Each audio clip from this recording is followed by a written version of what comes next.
Instituto Nacional de Antropología e Historia. Secretaría de Cultura. Gobierno de México.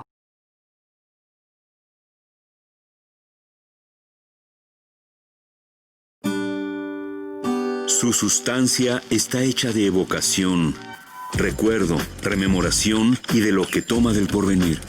Porque es una parte fundamental de nuestra identidad. Somos nuestra memoria. El programa del INA que nos lleva de viva voz con los especialistas. Muy buenos días, esto es Radio INA.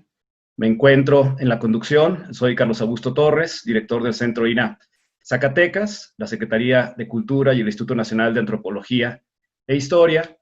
Los invitan a acompañarnos en la emisión de la serie Somos Nuestra Memoria.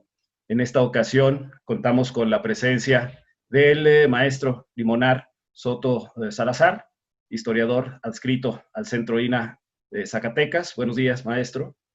Con la presencia del arqueólogo Carlos Alberto Torreblanca Padilla. Él está también adscrito al Centro INA Zacatecas, y con el historiador Evaristo Robles, quien es el curador del Museo de Guadalupe. Me es grato dirigirme a ustedes para hablar sobre el tema del Camino Real de Tierra Adentro, esta ruta histórica que por más de 300 años constituyó el principal camino, o el camino más importante por el cual se trasladaba la plata de los reales mineros del norte novohispano hasta la Ciudad de México, para después de ahí ser trasladada al puerto de Veracruz y posteriormente ser enviada a España, ¿no? Su trazo fue en su momento de más de 2.600 kilómetros, lo que lo convirtió en el camino más largo de la época, constituyéndose sin duda como una de las grandes hazañas de la época novohispana, sobre todo, bueno, pues porque fue la vía para conquistar el amplio y hostil territorio del norte, y en torno al cual y a su compleja red de ramales se fundaron las ciudades más importantes durante el reinato, pero no solo eso, ¿no? Fue un vehículo estructurante de las sociedades del septentrión, ya que pues en su ruta no únicamente transitaban personas, mercancías o minerales, sino transitaban ideas en ida y vuelta que fueron generando toda una cultura que ahora es la herencia más importante del norte de México y sur de los Estados Unidos. Se dice que esta vía aprovechó antiguos caminos prehispánicos que ya habían sido transitados siglos atrás. Estimado arqueólogo Torreblanca, no sé qué nos puedas platicar al respecto, y también platicar sobre pues, las poblaciones indígenas que habitaban estas zonas antes de la llegada del mundo novohispano. ¿Qué tal? Pues es un gusto estar con ustedes y poder platicar de lo que es este importante camino real de tierra adentro y hablar sobre lo que fue los acontecimientos que sucedieron en torno a él. Efectivamente, arquitecto, lo que ha sido esta historia de conformar los territorios a lo largo del movimiento de poblaciones, vemos que en el mundo prehispánico tenemos una importante presencia en Zacatecas. Recordemos un poco lo que sería esa Mesoamérica que todo el mundo ubica en el centro de México como grandes desarrollos culturales, y que en un momento dado en la historia llegó a expandirse a la frontera más allá de lo que se estableció para el siglo XVI. Es decir, en el mundo prehispánico, sobre todo, vamos a hablar del periodo más fuerte que se da en Zacatecas, entre el año 600, 900, que tenemos ya realmente el auge de las grandes culturas prehispánicas. Sabemos que hay un ingreso de grupos tempranos del centro de México que vienen hacia esta parte y establecen varias poblaciones. También hay que dejar muy claro las condiciones de clima que había en ese momento, que teníamos mejores condiciones por la lluvia, por las tierras, que permitía la agricultura sobre todo, ¿no? Entonces tenemos un gran movimiento de gentes que después empiezan a poblar y con ellos empiezan a reconocer el terreno y a su vez a explotarlo. Y va a haber una serie de recursos importantes que empiezan a tener cada grupo. Bueno, en Xalchihuite es uno de los sitios más importantes, Altavista, por su gran capacidad de extracción de productos de la tierra, que es la minería prehispánica, o sea, de ahí se distribuyeron varios productos que empezaron a moverse en varios asentamientos. Estos grandes grupos que surgen aquí en Zacatecas, pues hablamos de sitios como el Valle de Malpaso, con La Quemada, con un sector rector, o la región de los Cañones, con Altavista, con la zona de Cuchipila, con las Ventanas, y lo que es el Teul en el Valle de Tlaltenango, y varios sitios que se empiezan a tener comunicación muy fuerte entre ellos y a moverse productos de un lado a otro. Estos grupos llegan a mantener una relación pues, más allá de esas fronteras que hoy conocemos Zacatecas, hacia la región de Guanajuato, hacia la región de San Luis Potosí, a la región de Jalisco, y empiezan a viajar varios grupos con productos y tener una interacción que podemos hablar como de los caminos prehispánicos que se dan en este momento, ¿no? Empiezan a haber grupos que viajan, se establecen rutas de comunicación, y con ello pues no solamente van viajando los productos que se van extrayendo de estas regiones, sino también van viajando las ideas, y llegan ideas, ¿no? Ideas de forma de dioses, forma de arquitectura, forma de cerámica, va a haber una gran interacción, y bueno, toda esta parte central es un altiplano que permite el fácil y constante manejo de productos y viajar en esta región. Entonces, esta forma es como se nos da esta primera comunicación de grupos en los años que conocemos nosotros como el epiclásico, o 600 a 900 después de Cristo. Después de 900 va a haber pues vamos a desaparecer estos grupos que habían establecido estas grandes vías de comunicación. No quiero dejar de pasar aquí un dato importante hablando de caminos, lo que son las calzadas prehispánicas que establecen en la Quemada, ¿sí? Que ya hay una serie de caminos que vamos viendo que empiezan a construir caminos empedrados para comunicarse. Pero bueno, estas sociedades decaen, desaparecen en el año 900, vuelve otro gran movimiento, llegan nuevas poblaciones, surgen grupos aquí, y es cuando aparecen los chichimecas propiamente. Vamos a hablar como el año 1200, surgen grupos nómadas, estos grupos agricultores desaparecen, llegan los nómadas a ocupar los territorios, y prevalecen algunos grupos agricultores, que sean el caso de los cascanes en la parte sur de Zacatecas, a la región de los Cañones. Entonces tenemos el estado dividido en dos grupos étnicos, ¿no? Los cazadores-recolectores chichimecas, que es la gran familia, que en caso de Zacatecas estamos hablando de huachichiles y zacatecos, y la región de las sierras, la Sierra Madre Occidental, donde tenemos a los grandes grupos que son los cascanes, que empiezan a establecer. Y esos son los grupos que encuentran los españoles cuando llegan a este territorio, y entonces se da un nuevo enfrentamiento por formas de vida distintas, y empiezan a tener contactos, primero ciertos grupos que empiezan a establecerse españoles, los indígenas empiezan a ver, a conocer, y pues empiezan a invadir su territorio, a competir por los alimentos en este momento, y empiezan a generarse lo que es el famoso conflicto de la guerra del Mistón en el primer momento, que es con las regiones más tempranas que llegan a Zacatecas, y se da esta gran batalla. Y después viene el gran conflicto bélico con los chichimecas de 1550 a 1600, y la gran rebelión indígena, que es conocido este territorio zacatecano. Es decir, tenemos una población ya nómada que está viviendo aquí, chichimecas, a la llegada de los españoles.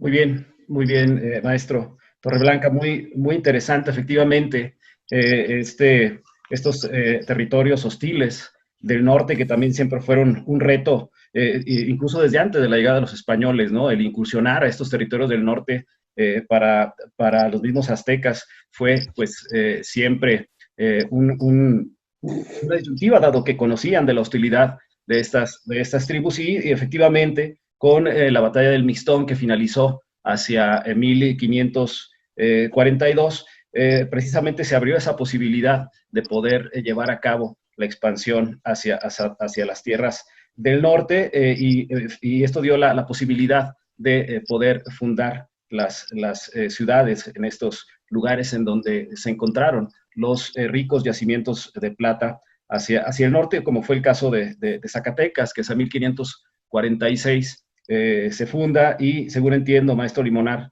Soto, pues es ahí en donde se genera la necesidad de buscar rutas más cortas, rutas más seguras, para poder transportar el mineral hacia la Ciudad de México, entendiendo que ya para ello también existían caminos previamente trazados, conocidos como Caminos de la Plata, ¿no? Así es, un saludo a todos. Efectivamente, después del triunfo español y de todos sus aliados del centro de ese México incipiente, colonial, que se da después de 1542, se da la oportunidad de la consolidación de poblaciones indígenas, con presencia española, por supuesto, poblaciones como Juchipila, Jalpa, Nochistlán, y es desde ahí donde vienen poco a poco la exploración hacia el norte, y una de ellas muy importante, que es hacia 1546, septiembre, donde Juan de Tolosa y otros más, en una expedición, encuentran un yacimiento extraordinario. Creo que es la palabra más puntual, ¿no? No es cualquier cosa, es extraordinario. En los territorios occidentales de la Nueva Galicia, el sur de México, el centro de México, también había yacimientos de plata muy importantes. Taxco, por ejemplo, en la Nueva Galicia, la Villa de la Purificación, Huachinango, en fin, hay varios sitios muy importantes, pero que pronto vieron agotadas sus vetas. No así con lo que descubren en aquel año de 1546, el extraordinario hallazgo de estas vetas argentíferas hacen que se ocasione una alud, por llamarlo así, de cientos, luego miles de personas que buscan esa fortuna alrededor de Zacatecas, y casi inmediatamente otros sitios muy cercanos se establecen, Pánuco, Betagrande, y una gran cantidad pues de producción de plata que se requiere enviar hacia la capital de esa incipiente Nueva España. No digo incipiente porque apenas estamos hablando de 2 décadas de la caída de México Tenochtitlan, la formación de una nueva sociedad, de una nueva etapa histórica, pero no hay un camino directo de la ciudad de Zacatecas a la Ciudad de México. Bueno, en este momento llamado la ciudad de Zacatecas, llamada las Minas Ricas de los Zacatecas. Entonces, el trayecto que se lleva a cabo es sobre estas poblaciones que hemos comentado, Juchipila, Jalpa, Nochistlán, incluso la ya ciudad asentamiento importante, ¿no?, la de Guadalajara, y luego de ahí hacia el norte de Michoacán, para luego encauzarse hacia Querétaro y hacia la Ciudad de México. Eso, digamos, es la ruta primigenia del traslado de la plata, la plata en pasta, en bruto, y que pues logra con ello encauzar toda esta riqueza que de ahí de México hacia España. Pero estamos hablando de una ruta con una cantidad enorme de incidentes geográficos, cañadas, ríos, serranías de todo extensas, la Sierra de Nochistlán, por ejemplo, la Sierra de Morones, en fin, es una bajada tremenda de alrededor de 2.500, 2.600 metros de altura hacia menos de 1.500, ¿no? Imagínense todos los accidentes geográficos, y es entonces en que se trata de buscar una ruta más práctica, más corta, de la ciudad de Zacatecas a la Ciudad de México, de las Minas Ricas, los Zacatecas, hacia el centro del país. Y es donde se empiezan a consolidar, después de esa década de 1540, 1550, 1560, un trayecto más corto, donde se empiezan a fundar distintas villas, en algunos casos presidios, estancias rurales, pueblos indígenas en forma, y eso es lo que le han llamado la Ruta de la Plata, que es, digamos, el antecedente inmediato del Camino Real de Tierra Adentro. Creo que es algo puntual, es algo que se debe de mencionar, porque no tiene nada de malo manejarlo como sinónimo, pero me parece que aquí hay un corte histórico muy importante.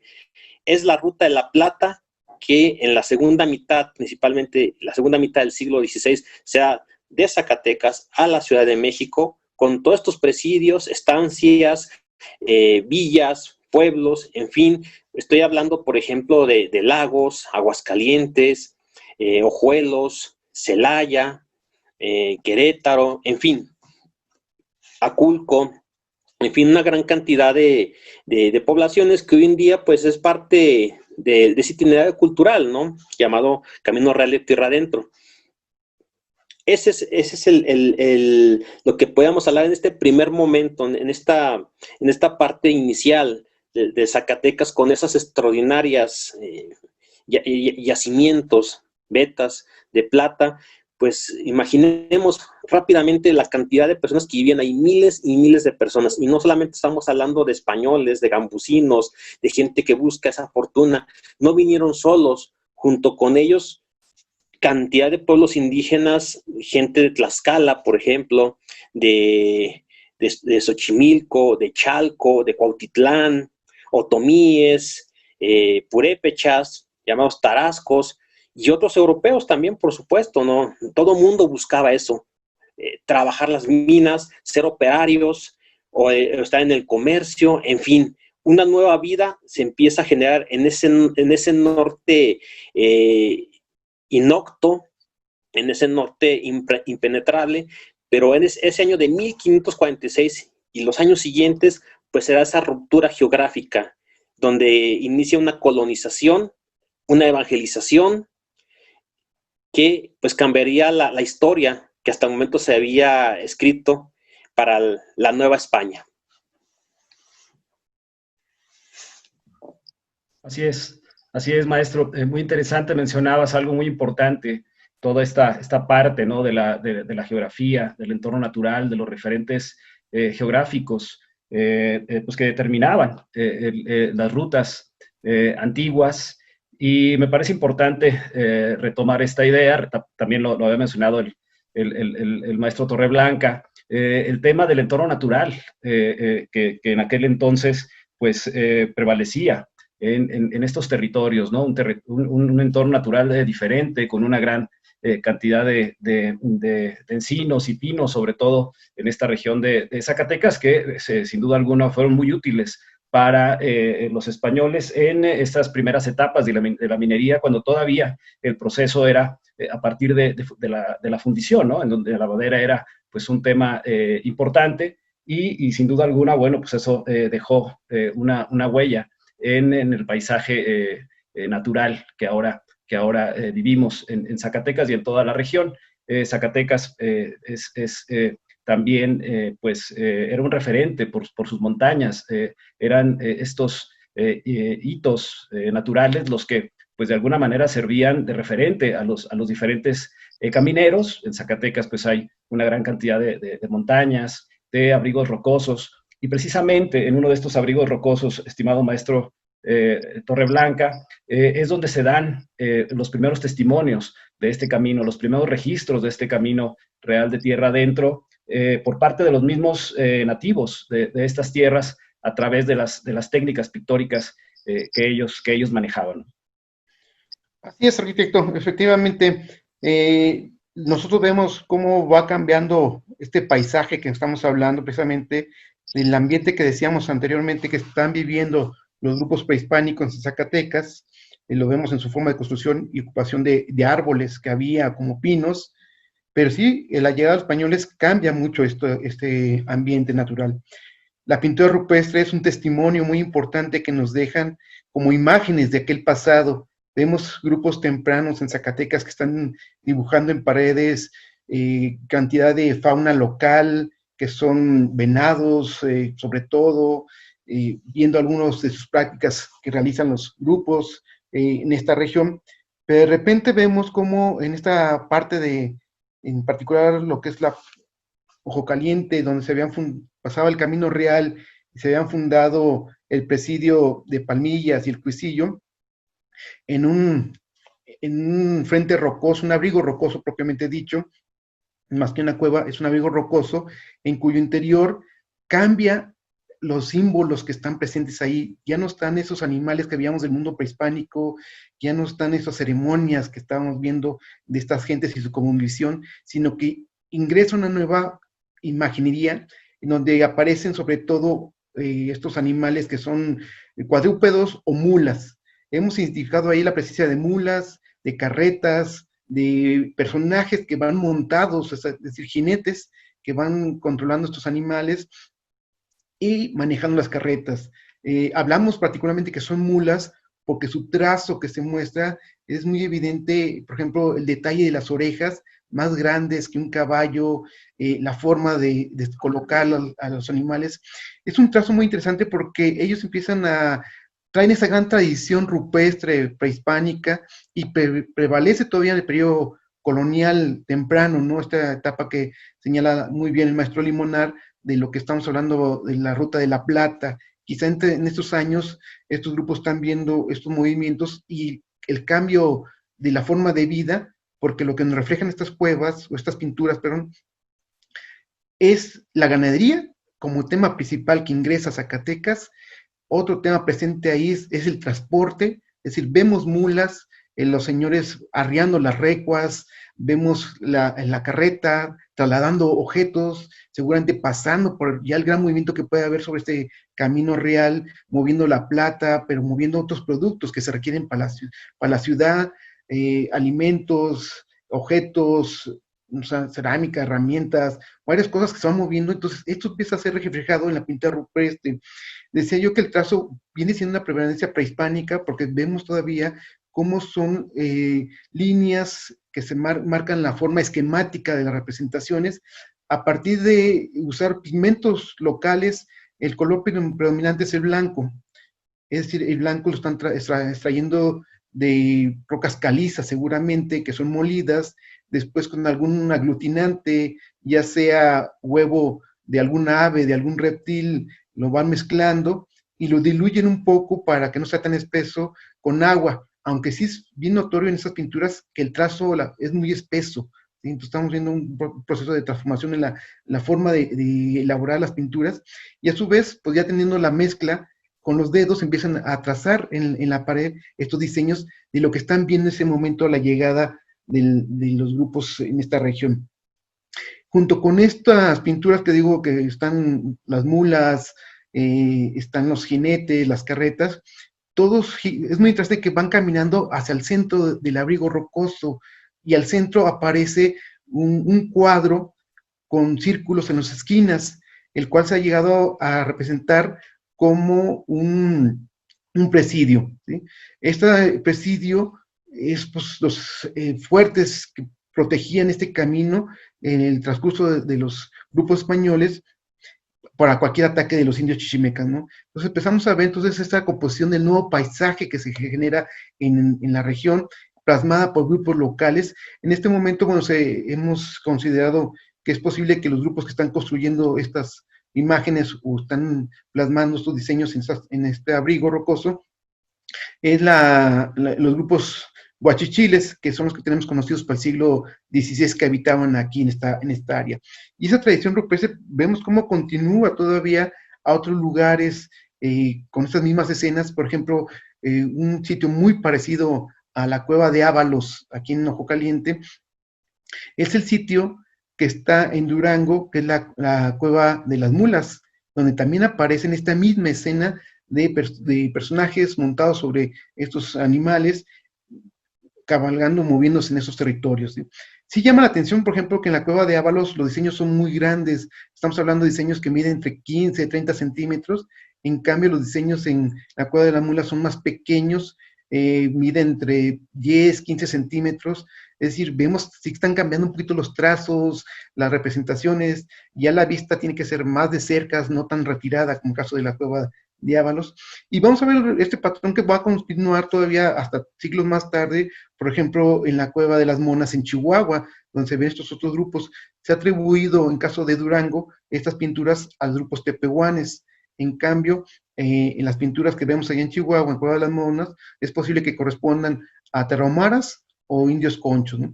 Entonces vemos una larga tradición rupestre que prevalece desde el periodo prehispánico, continúa todavía hasta estos periodos tempranos de la conquista en Zacatecas, que son más tempranas. Y bueno, resaltar sobre todo que esta imagen tanto impresionó a los grupos locales originarios de esta región, como señalar que este punto, la carreta que aparece ahí tirada por las mulas, son los elementos que identifican hoy en día como logotipo a lo que es la inscripción del Camino Real como tierra adentro, ¿no? De aquí, de esta cueva de Ábalos, es donde surge y se toma esta imagen que sintetiza el gran movimiento que estamos viendo sobre estos nuevos territorios novohispanos. Así es, maestro Torreblanca. Y bueno, este gran movimiento con el que finaliza su intervención el maestro Torreblanca, pues continúa a lo largo de los siguientes siglos, estimado maestro Limonar. Este camino siguió su expansión hacia el norte durante la segunda mitad del siglo XVI, prácticamente todo el siglo XVII y todavía hacia principios del siglo XVIII, con pues la fundación de una gran cantidad de ciudades, de reales, de minas, lo que permitió, como comentábamos en un inicio, esta penetración de la cultura hispánica hacia el septentrión. ¿Cómo fue este proceso, maestro Limonar? Sí, de nueva cuenta, esa relevancia que tomó Zacatecas por esa riqueza de plata, se vuelve mundial, ¿eh? No es un reconocimiento regional, ni siquiera podríamos decirlo dentro del mismo ámbito de la monarquía española, de sus territorios, es algo mundial. Incluso en algún momento dado se planeó a mediados del siglo XVI tener un camino directo desde Florida hasta la ciudad de Zacatecas, más para que vean esa relevancia de llevar esa plata.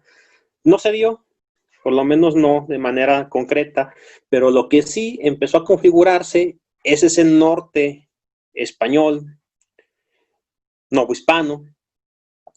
Poco a poco, fue un proceso largo de décadas, e incluso podía trascender en varias centurias, donde poco a poco se van fraguando la formación de poblaciones. Por ejemplo, vamos a hablar de Fresnillo, en las minas de San Demetrio, cercanas ahí donde hoy es Plateros, un punto referente, ¿no?, de devoción en este itinerario cultural tierra adentro. San Demetrio, entre los fundadores, un chipriota. Vean nada más, alguien de la isla de Chipre, de origen mediterráneo en estas latitudes. Y así podemos ver otras poblaciones en todos los puntos cardinales en torno a Zacatecas. Hacia Mazapil, hacia Pinos, San Luis Potosí, por ejemplo, donde uno de los personajes claves es Miguel Caldera, pacificador en ese conflicto que el arqueólogo Torreblanca nos comentaba, de la guerra chichimeca, uno de los pacificadores más renombrados, nacido en la ciudad de Zacatecas, por supuesto, Miguel Caldera, criado o atendido por frailes franciscanos, hijo de madre huachichil y padre español. Francisco de Ibarra, que organiza una expedición por demás importante hacia el noroeste, hacia lo que hoy es Durango, e incluso hacia más allá en Sinaloa, por ejemplo, hasta allá llega. Otra de las expediciones importantísimas, la de Juan de Oñate, finales del siglo XVI, donde funda Nuevo México. El punto último, ¿no?, la estadía última de tierra adentro. Pero en todas estas tierras intermedias, pues tenemos reales de minas como Cuencamé, Topia, Parral, importantísimo, Nieves, en fin, una cantidad de poblaciones, algunas mineras, otras agrícolas, por ejemplo, Saltillo, ¿sí? Monterrey misma, ¿no? Sabemos del paso de los Carvajal, esta familia tan singular, que se les considera como parte de los fundadores de la actual ciudad de Monterrey. En fin, todos estos personajes, los Ibarra, los Carvajal, los Caldera, en fin, pues son los que van fraguando, van consolidando ese norte español, pero el cual también tuvo grandes dificultades, no todo es lineal. Podemos mencionar aquí, por ejemplo, la gran rebelión tepehuana que aconteció hacia el año de 1616, que verdaderamente cimbró el avance, así como lo fue en su momento la rebelión del Mistón. Pues esta rebelión tepehuana de principios del siglo XVII, pues frenó, conmovió a la sociedad novohispana en ese momento, al grado de temer un regreso o un abandono de las fundaciones que se estaban dando en ese momento. Pero bueno, no solamente podíamos hablar de exploradores, de colonizadores. Hay una expresión muy antigua, zacatecana, que dice que donde no hay plata no entra el evangelio, ¿sí? Estos mineros, estos exploradores, pues atrás de ellos o a la par vienen frailes, vienen misioneros, de los cuales podría comentar algunos aspectos, ¿no? De manera rápida. Zacatecas fue cabeza de provincia franciscana, la provincia de Nuestra Señora de los Zacatecas, que después la comparte con San Luis Potosí, por supuesto, se mueve esta cabeza de provincia, pero estamos hablando de un convento franciscano en el cual habitaban más de 100 frailes, ¿sí? Así como en su momento lo fue el Colegio de Propaganda FIDE en Guadalupe, donde una cantidad enorme de misioneros vivían, convivían, se preparaban, por supuesto, para misionar en el norte.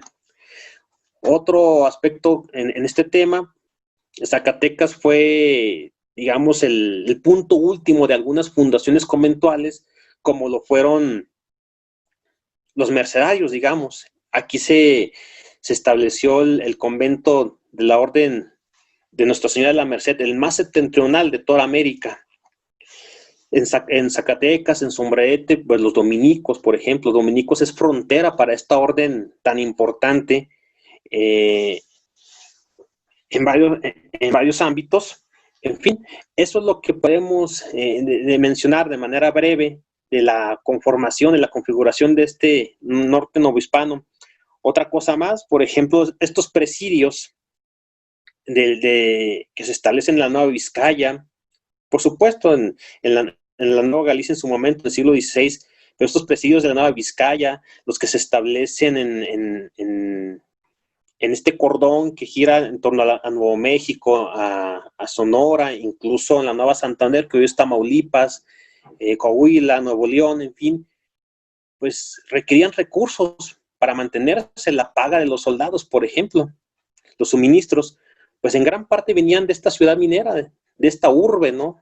Ya célebre en su momento, que obtiene el título de ciudad en 1585. Pocas poblaciones obtienen este nombramiento, esta distinción en la América española, ¿eh? Yo creo que habrá que ver cuántas poblaciones obtienen el título de ciudad, pero me parece que no son más allá de 10 en este siglo XVI, por lo menos esta segunda parte del siglo XVI. Concluyo con esto. Uno de los forjadores de Lina, un historiador relevante, Huigueto Jiménez Moreno, acuñó un término que dice Zacatecas, madre del norte, ¿no? Civilizadora del norte. Pues con esto lo que he comentado me parece que queda patente, queda manifiesto parte de esta historia en donde la gran ciudad minera del norte participó. Muy bien, maestro. Les recordamos que estamos hablando en esta ocasión del Camino Real de Tierra Adentro, y para esto contamos con la presencia del maestro Limonar Soto Salazar, historiador adscrito al Centro INA Zacatecas, del maestro Carlos Alberto Torreblanca Padilla, arqueólogo adscrito al Centro INA Zacatecas, y del historiador Evaristo Robles, quien es curador del Museo de Guadalupe. Maestro Limonar, muy interesante esta parte del desarrollo histórico del Camino Real de Tierra Adentro. Tocaste algunos puntos que me gustaría retomar, no sin antes también pedirte que pudieras mencionarnos un poco sobre estas misiones también de Juan de Oñate. Mencionaste a los Caldera, mencionaste a los Carvajal, pero me parece que se pudiera también ahondar un poco en las grandes avanzadas, en toda la gran labor de Juan de Oñate en la fundación de pueblos hacia el norte de México y sur del actual Estados Unidos. Las misiones, por ejemplo, que tuvo la provincia de Nuestra Señora de los Zacatecas, estuvieron presentes en parte de Durango, parte de Chihuahua. Hoy en día muchas de estas misiones son pueblos como tal, algunas ya son ciudades en forma. Lo mismo podemos hablar del Colegio de Propaganda FIDE, hacia lo que es el seno mexicano, Tamaulipas, Texas, incluso, ¿no? Que ya se aparta un tanto hacia lo que es el Camino Real Tierra Adentro, pero hay una conexión, ¿no? El Camino de los Tejas, habrá que citarlo también en su momento. Estamos hablando de por lo menos mínimo medio centenar de misiones, donde 1, 2 o 3 religiosos franciscanos, ya sea los del Colegio de Propaganda Fide o los de San Francisco de Zacatecas, pues se ocuparon, llevando el Evangelio, creo que es la palabra puntual, llevando el Evangelio hacia estos puntos. Para mí siempre es importante no ignorar el presente, ¿no? Al señalar que es herencia. Muchas poblaciones que hoy contamos, que tiene el norte de México, el sureste de Estados Unidos, pues tienen ese origen misional. En el caso también de los presidios, es muy interesante ver cómo en los archivos históricos que contamos en la ciudad de Zacatecas, pues vemos esa lista de los hombres que se van registrando, que conforman esas columnas de soldados para pacificar, para tener avanzada hacia el norte, hacia Nuevo México, hacia lo que es Chihuahua, en fin, y es muy peculiar, ¿no? Si uno revisa algunos de los datos generales del registro de estos hombres, gente de edad media, algunos acompañados de sus hijos, algunos de ellos, si no es que todos, algún tipo de arma, ofensiva, defensiva, si tenían caballo, pero algo peculiar he visto en estos registros, muestran y hacen patente la presencia de cicatrices en alguna parte de su cuerpo, ¿no? En el rostro, en el pecho, pero son cicatrices hechas por acciones de armas, ¿no? ¿Qué quiero decir con esto? Todos esos hombres que se registran, en este caso, que he visto en la ciudad de Zacatecas, pues son soldados de fortuna, son mercenarios, son hombres de guerra que viven de ello, ¿no? Incluso padre e hijo, y que van hacia el norte, que son estos soldados de presidio, pero que después generan su descendencia, sus hijos, sus nietos, y que mucha de la gente que hoy vive en el norte, pues esos son sus antepasados. Eso para mí es muy, muy importante, ¿no? Tener en cuenta también estos orígenes. Así es, maestro. Mucho se dice que el Camino Real fue trazado, fue conformado por 3 personajes, ¿no? Precisamente los soldados, los mineros o los comerciantes, y finalmente, como bien lo has mencionado, los frailes, ¿no? Los misioneros. Este camino, sin duda alguna, pues también pues, abrió las puertas para toda la evangelización del norte a través de este camino. Y bueno, no sé, Evaristo, si nos puedas comentar un poco cómo fue este proceso. Muy buenas tardes a mi estimada audiencia. Ya lo que han venido diciendo los investigadores del Centro INA, pues recapitular un poco a través de lo que fue el proceso de evangelización. Recordar que fue un franciscano, Fray Marcos de Niza, quien gestiona ante el virrey Antonio de Mendoza una avanzada o intentar encontrar estas míticas ciudades de Cibola y Quivira, y no lo hacen. Entonces esto hace que los evangelizadores, principalmente los franciscanos, tengan un papel fundamental en lo que va a ser el desarrollo de este camino. Vamos a encontrar muy temprano, 1570, un censo en Sombrerete, que nos dice que en esta ciudad había 40 hombres, varones casados, 40 solteros y 400 indios.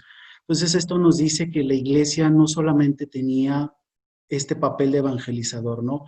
La iglesia era un brazo político de la corona, o tenían una mancuerna muy fuerte para realizar este control en el inhóspito territorio del norte de la Nueva España, ¿no? Como lo decía hace un momento el maestro Limonar, los frailes de Zacatecas van a emprender misiones hacia diferentes puntos.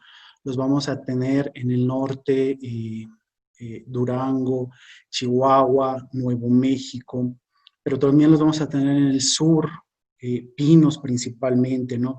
Donde hay un conglomerado o un abanico cultural muy interesante, ¿no? Este pueblo, Real de Minas, San Matías, su nombre original, nos habla de una configuración polifacética, música, gastronomía, costumbres, teatro, por mencionar algunos aspectos de este proceso de evangelización, donde destacan dos templos principales, uno era el de Españoles, el de San Francisco, otro el de la Purísima, y esto también nos va a hablar de el tipo de indígena del que se hacían acompañar los religiosos, los franciscanos. Por ejemplo, vamos a encontrar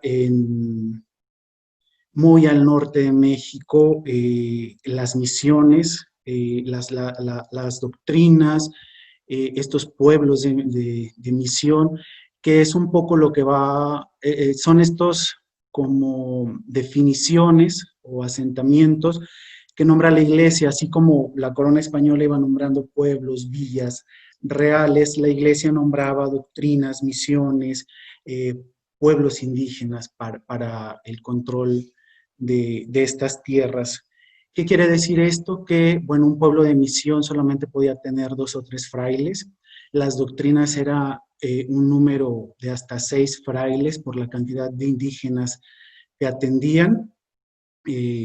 Y esto también nos habla de las construcciones, la cosmogonía que tenían los indígenas del norte de México.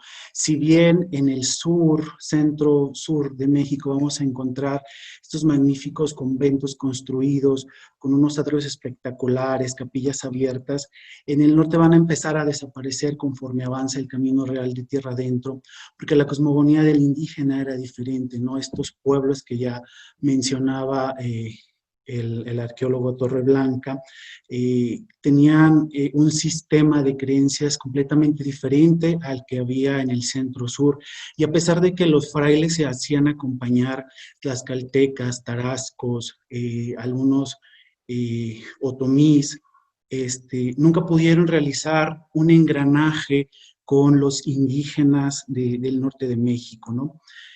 Esto, por un lado, es lo que nos deja ver el papel de la evangelización en el camino real de tierra adentro.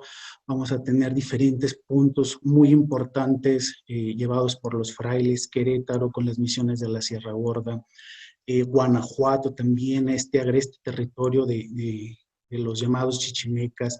Al norte de Zacatecas vamos a tener también constantes rebeliones que de la Mota y Escobar, Fray José de Arlegui, nos hablan de cómo fueron este proceso tan difícil de pacificación, tanto que para el siglo XVIII aún no se lograba dominar, o no se lograba realmente esta conquista espiritual como lo había sido en el sur o en el centro de la Nueva España, que tienen que venir nuevas oleadas evangelizadoras, llegan a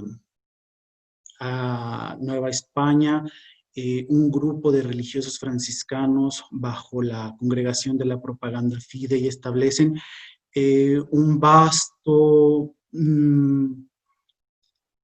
número de misiones dependientes de colegios que nos hacen entender cómo se movía el mundo novohispano del siglo XVIII, grandes transformaciones económicas, políticas, principalmente después del siglo XVIII, donde con la expulsión de los jesuitas del territorio del norte, Chihuahua, Zacatecas, vamos a entender que los frailes son quienes se van a apropiar de estos territorios y van a tener que refundar todas aquellas misiones que los jesuitas tenían entre los indios mayos, Pimas, en todos estos grupos del norte, los tarahumaras. El Colegio de Guadalupe Zacatecas se queda con las misiones de la tarahumara, y Fray Miguel Ángel Tellechea logra redactar el que tal vez sea el primer diccionario en el idioma tarahumara, en 1826, muy tarde, y lo dedica al primer presidente de México. Entonces podemos entender cómo se fue cerrando este camino de la evangelización en el norte de México, gracias a los franciscanos, los jesuitas, los dominicos, los agustinos, los juaninos.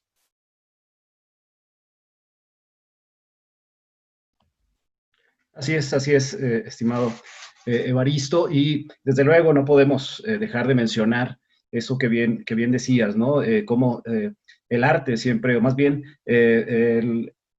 la Iglesia siempre ha sido la principal precursora del arte a través de la historia, y desde luego, pues, todo este proceso de evangelización, pues, fue generando, como bien lo comentabas, pues un gran número de templos, de conjuntos conventuales.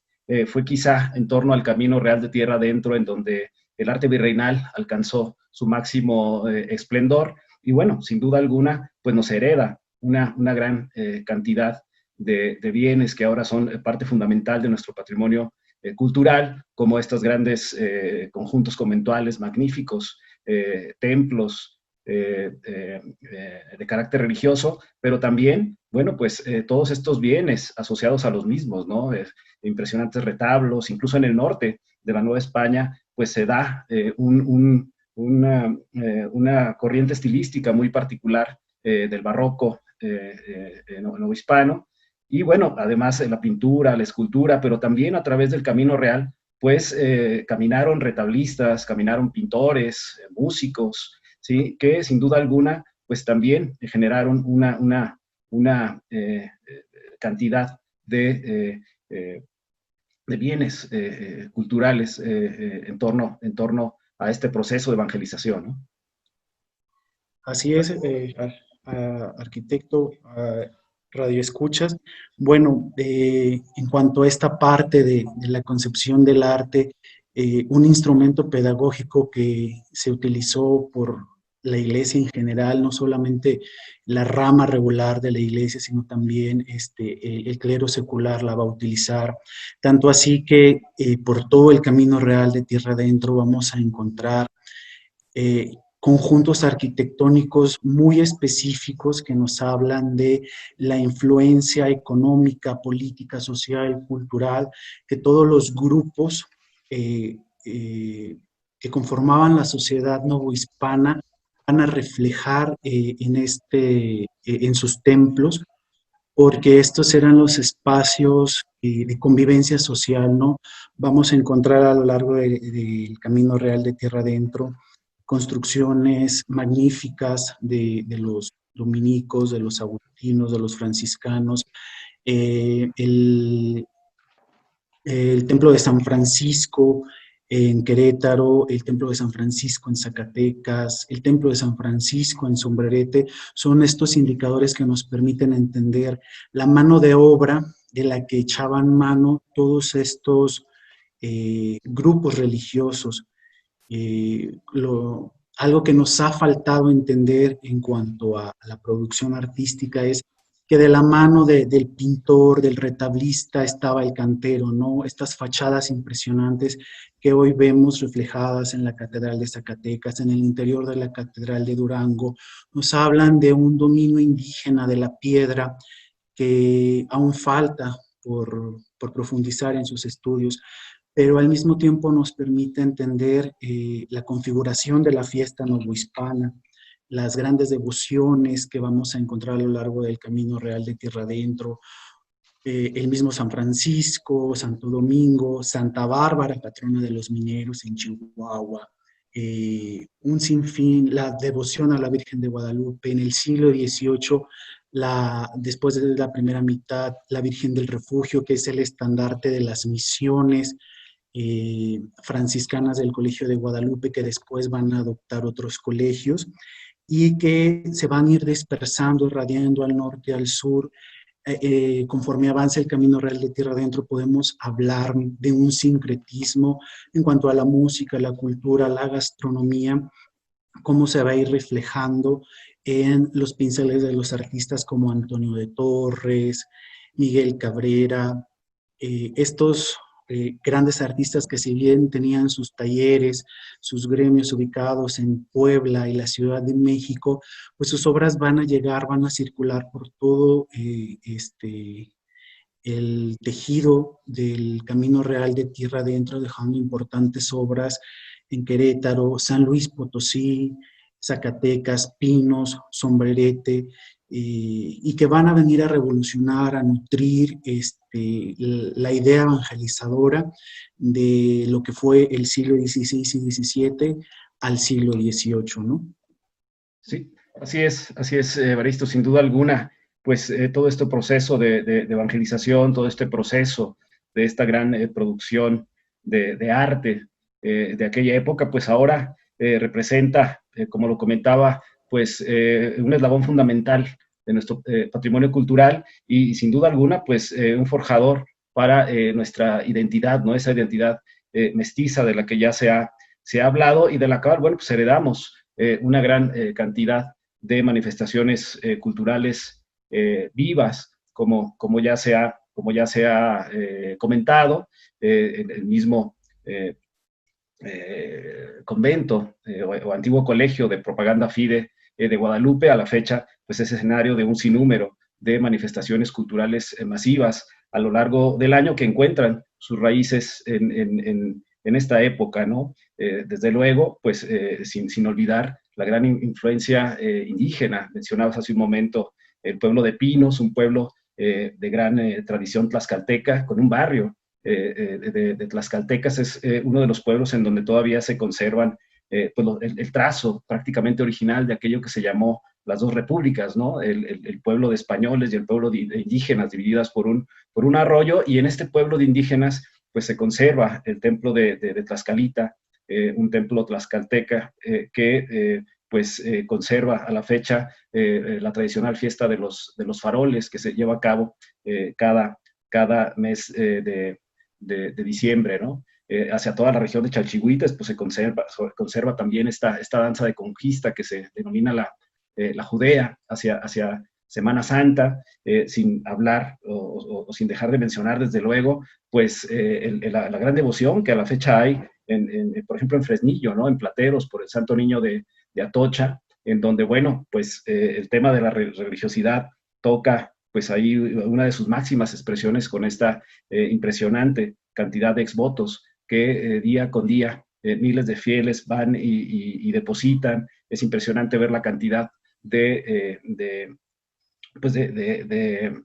peregrinaciones que día con día llegan de prácticamente todos los estados que actualmente conforman o que actualmente se encuentran en el camino que recorría esta ruta histórica. En fin, es sin duda alguna pues tangible esta herencia emanada del Camino Real de Tierra Adentro, de nuestro modo de vida y en nuestra identidad como mexicanos. No sé, Evaristo, si quieras comentar o ahondar un poco sobre este tema.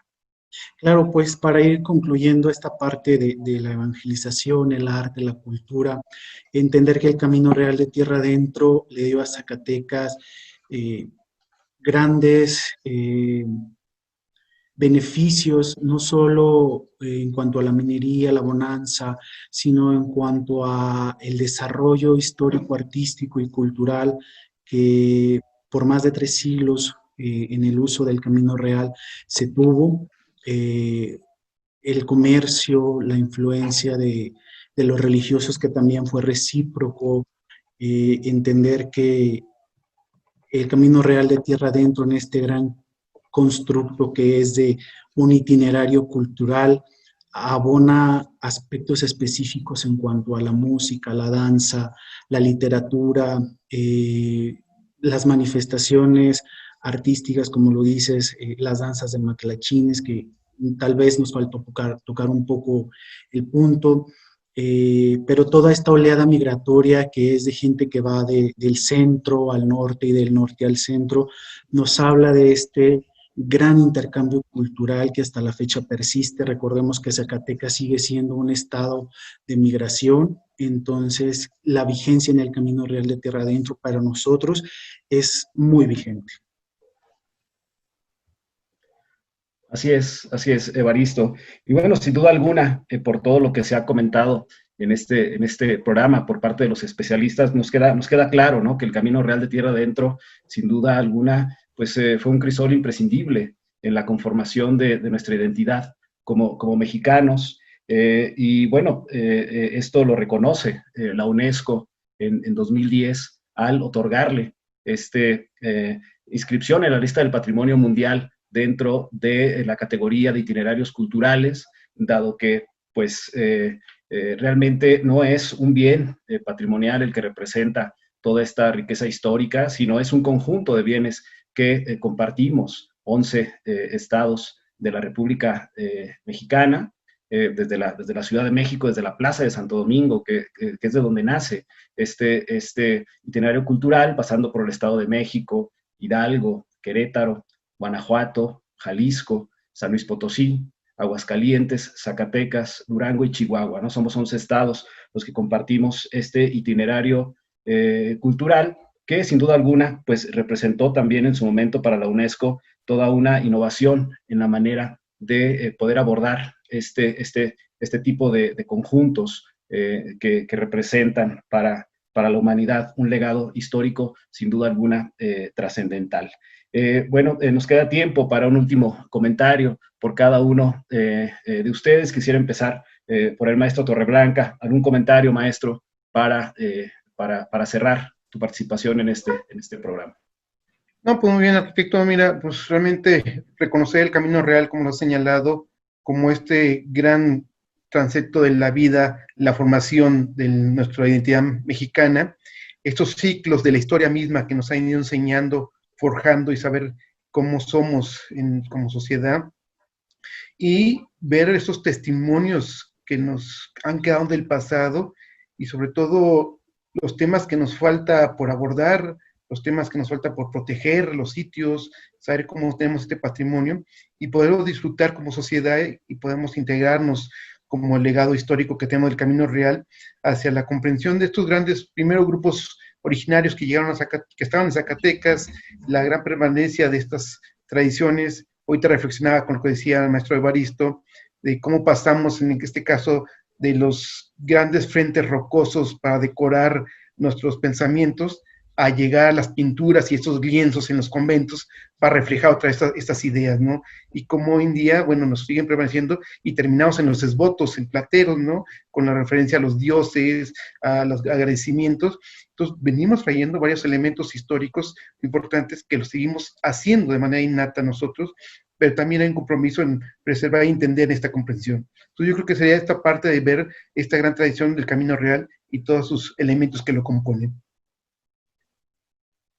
Muy bien, muchas gracias, estimado arqueólogo Torreblanca. Maestro Limonar de Soto, ¿algún último comentario que quieras compartirnos?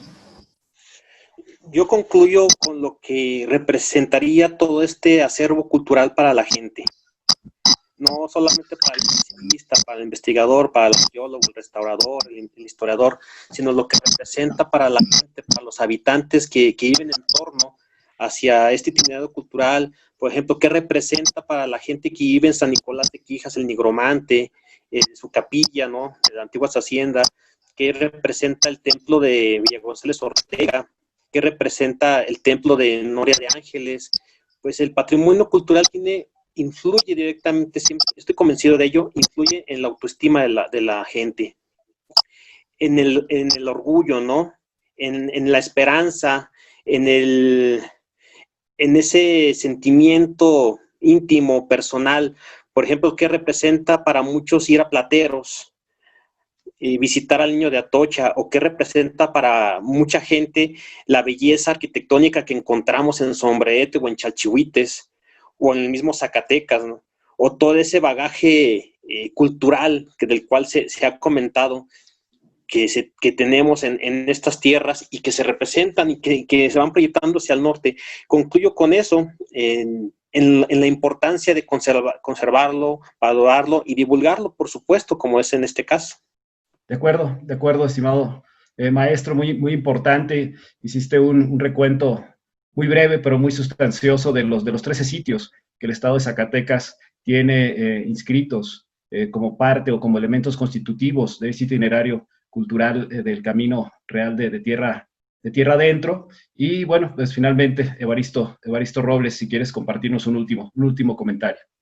Yo concluiría con decir que el Camino Real de Tierra Adentro es un camino que sigue vivo y que sigue transformándose desde nuestro presente hacia el pasado, las miras con lo que vamos a ir redescubriendo, reencontrándonos a lo largo de este Camino Real de Tierra Adentro, nos va a permitir tener nuevas líneas, no solo de investigación, de interpretación, sino como lo han dicho el maestro Torreblanca y el maestro Limonar, una nueva forma de entender el Zacatecas actual, el Zacatecas que está vivo y que está continuamente transformándose.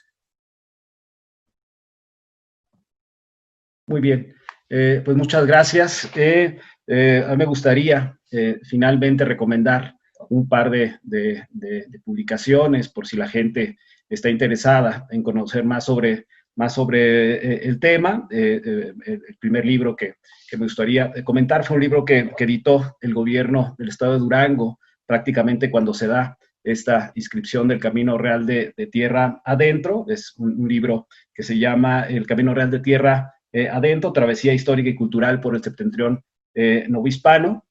Y un libro que presentó recientemente el Instituto Nacional de Antropología e Historia en edición conjunta, con el Gobierno del Estado de México, que es 5 siglos de identidad cultural viva, del Camino Real de Tierra Adentro, Patrimonio de la Humanidad. Son 2 libros que sin duda alguna pues dan una idea muy clara y una gran cantidad de información en torno al camino, y con la colaboración de muy destacados investigadores, tanto del Instituto Nacional de Antropología e Historia como de otras instituciones.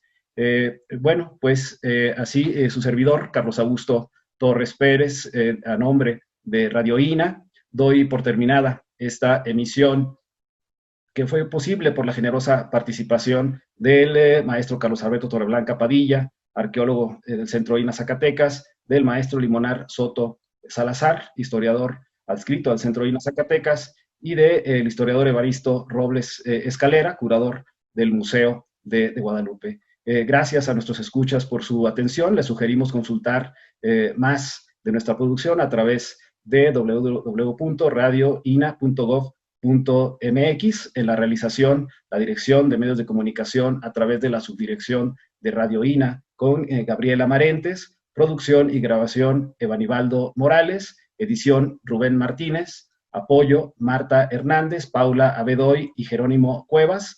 Hasta la próxima.